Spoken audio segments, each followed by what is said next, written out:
আচ্ছা, এবার আমরা আর্ন এক্সট্রা মানি যে অপশনটা আছে সেটা নিয়ে কথা বলছিলাম একটু।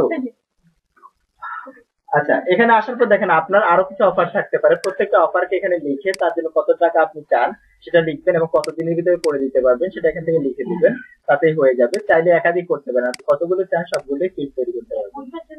ভাইয়া এখন আপনার সেটা সম্পূর্ণ আপনার ইচ্ছে, এখানে কোনো বাধ্যবাধকতা নেই। আপনি যে কাজটা ধরেন আপনি একটা ব্যানার বানায় দিবেন $20 আপনি স্যাটিসফাইড, আমি বলবো এটা দিতে পারেন, তবে এমন কোনো প্রাইস দিবেন না যেটা আসলে মানায় না, ঠিক আছে?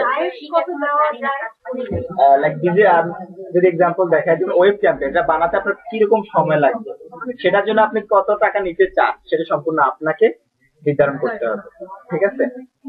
আচ্ছা, তাহলে এখান থেকে এক্সট্রা আর্ন মানি যেটা আছে সেটা কি বুঝতে পারলাম? এরপর মেসেজ টু দ্য রিভিউয়ার, এটা আসলে খুব বেশি ইম্পর্টেন্ট না, তারপরেও বলবো যে আপনার যদি কোনো কথা থাকে রিভিউয়ারের প্রতি সেক্ষেত্রে এখানে এটা লিখে দিতে পারেন। যারা রিভিউ করতেছে না করোনা করা দরকার, আপনি এমন কোনো কথা লিখবেন না যে ওইখানে পড়ে হাসতে হয়। তো ওইখানে লিখে দিতে পারেন যে আপনি কোথা থেকে ইমেজ গুলো ব্যবহার করছেন, সে যেন খুব সহজে এটাকে নিতে পারে।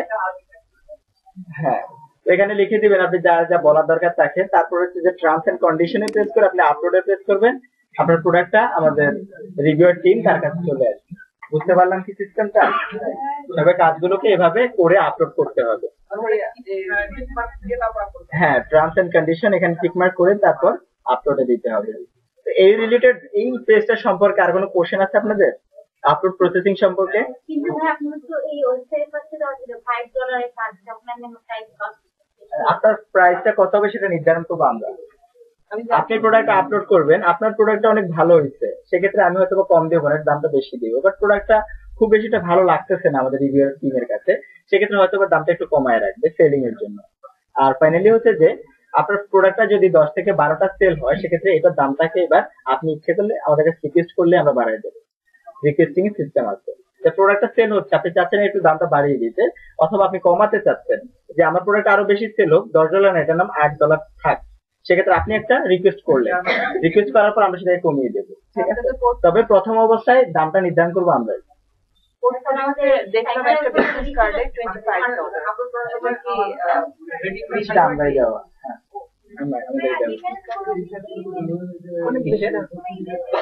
না, সেটা আসছে আমাদের মেইন ফাইলে কিভাবে করতে হবে সেটা আসছে। আর এই পেজ সম্পর্কে আরো কোনো কোশ্চেন? File upload. আচ্ছা, কেউ কোশ্চেন করলে বাকিরা কষ্ট করে একটু চুপ থাকবে, তাহলে বোঝা যাচ্ছে না। হ্যাঁ বলো।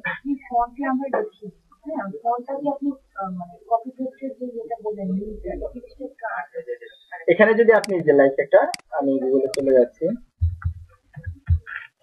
ফন্ট, এখানে দেখেন, এখানে ক্লিক করার সাথে সাথে এটা ডাউনলোড লিঙ্কটা চলে আসছে, এখান থেকে ডাউনলোড করতে পারবে চাইলেই।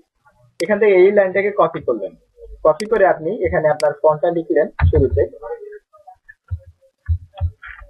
তারপরে হয়তো বা একটা এরকম সিম্বল দিলেন, কন্ট্রোল-V, দেখেন ডাউনলোড করে নিতে পারেন, ঠিক আছে? অথবা আমি বললাম লিঙ্ক করে দেওয়া, লিঙ্ক করে দিলে সুন্দরটা বেশি হয়। এটা না করে আপনি কি করে দিতে পারেন, দেখেন এখান থেকে সিলেক্ট করলেন এবং লিঙ্ক করে দিবেন, লিঙ্ক করে কন্ট্রোল-V দিয়ে এখানে পেস্ট করে দিলেন।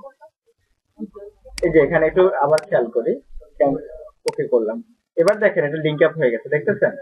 এখন এখানে ক্লিক করলে সে চলে যাবে আর লিঙ্কটা দেখা যাচ্ছে। আসলে সুন্দরের জন্য এটা করা, ঠিক আছে? হ্যাঁ বলেন।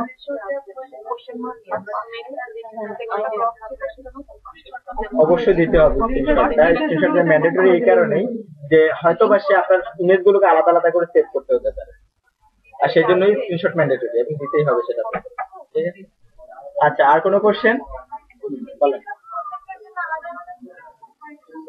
না, স্ক্রিনশট গুলো এরকম হবে যে এখান থেকে ধরে এখান পর্যন্ত একটা মকআপে সাজালেন আপনি, এটা একটা স্ক্রিনশট। এখান থেকে ধরে এখান পর্যন্ত একটা মকআপে সাজালেন, এটা একটা স্ক্রিনশট। হ্যাঁ, জেপিজি গুলো আলাদাভাবে সেভ করবেন এবং স্ক্রিনশট গুলো নাম কিভাবে দেন সেটা বলে দেবো।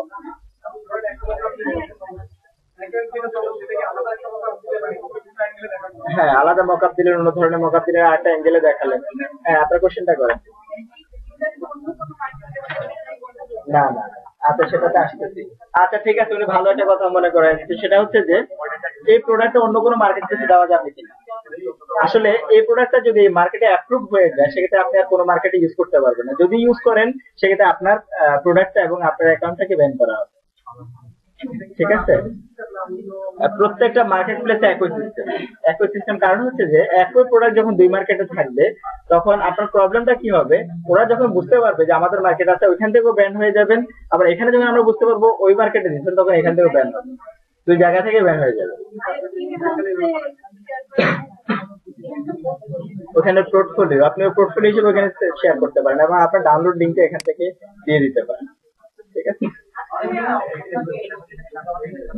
না, সেখানে আমরা এখনো এক্সক্লুসিভ নন এক্সক্লুসিভ যাচ্ছি না, তার কারণ হচ্ছে আমরা ওইখানে নন এক্সক্লুসিভ যদি হন আপনি হয়তো 45 থেকে 50% পাবেন, আর এক্সক্লুসিভ হলে আপনি 60 থেকে 65 পর্যন্ত পেতে পারেন, একটু বেশি পাবেন। কিন্তু আমরা চাচ্ছি যে এখানে সবাইকে অ্যাভারেজলি 60% দেবো, নন এক্সক্লুসিভ বলতে কিছুই নেই, ঠিক আছে?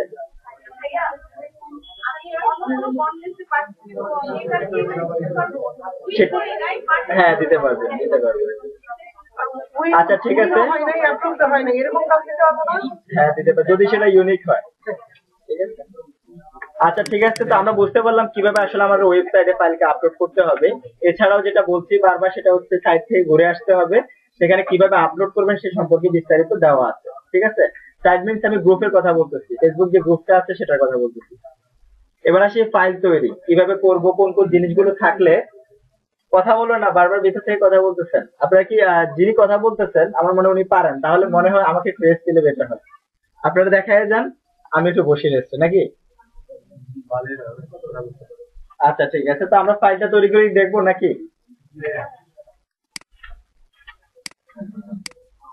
আমি এর আগে একটা স্যাম্পল ফাইল আপনাদেরকে দেখাই কিভাবে ফাইলটাকে সাজাতে হবে। দেখেন এখানে কি কি ফাইল আছে। ব্যাক নামে একটা ফোল্ডার আছে, ফন্ট নামে একটা ফোল্ডার আছে, দেন ইমেজ প্রিভিউ একটা আমাদের অপশন আছে এবং থাম্বনেল অপশন আছে, তার পাশে ইনফরমেশন এবং রিভিউ, যা যা ওখানে আপলোড করতে হয় সবকিছু কি আছে এখানে? সবকিছুই আছে, কিন্তু এটাকে জিপ বা ওইভাবে গোছানো হয়নি। কিভাবে গোছাবো সেটাও আমরা ফাইনালি দেখে নেব। আমরা ফার্স্ট প্রোডাক্ট তৈরি থেকে আসি, কিভাবে প্রোডাক্টটাকে তৈরি করব।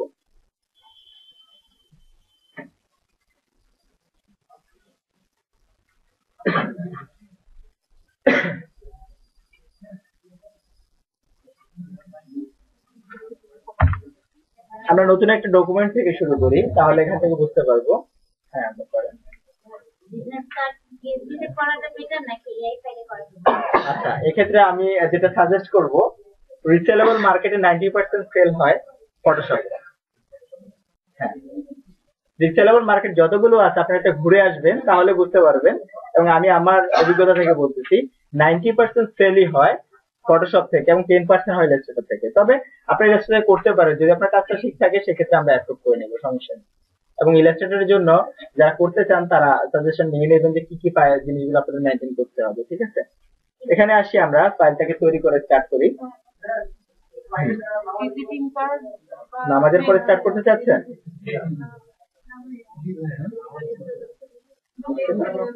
আচ্ছা, ঠিক আছে। আমরা 5 মিনিটের তাহলে একটা ব্রেক দিই, সেই ব্রেকের পরে আমাদের মনে হয় স্টার্ট করা বেটার হবে, ঠিক আছে?